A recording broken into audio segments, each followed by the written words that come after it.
Pembelajaran tatap muka di Ambon bakal pakai konsep belajar jarak jauh. Pembelajaran tatap muka terbatas di Kota Ambon bakal menggunakan konsep blended learning.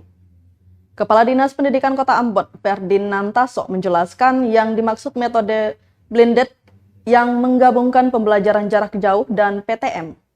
Taso mengatakan penerapan pembelajaran campuran ini sekaligus mewadahi guru maupun tenaga pendidik maupun siswa yang belum divaksin. Mengingat rentang usia, siswa SMP masih ada yang di bawah 12 tahun dan baru bisa mendapatkan vaksinasi Januari 2022. Sementara materi pembelajaran bersifat esensial, prasyarat, karakter, serta kecakapan hidup. Diketahui pemerintah Kota Ambon telah meninjau 7 sekolah yakni SMP 13 Nania, SMP Negeri 7 Poka, SMP Negeri 6, SMP ST Yakobus, SMP Kristen YPKPM, SMP Negeri 4, dan SMP Negeri 2 Ambon.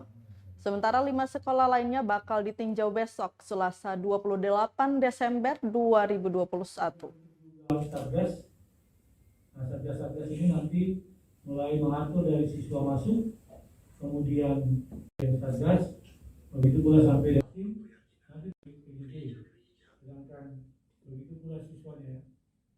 Kemudian kita sesuaikan dengan tadi yang disampaikan oleh Pak Sekot. Pembelajaran ini nanti siswa maksimal 50%. Kemudian yang dimaksud dengan terbatas itu 50%, tetap menerapkan protokol kesehatan 5M. Durasi jam pembelajaran ditentukan oleh satuan pendidikan.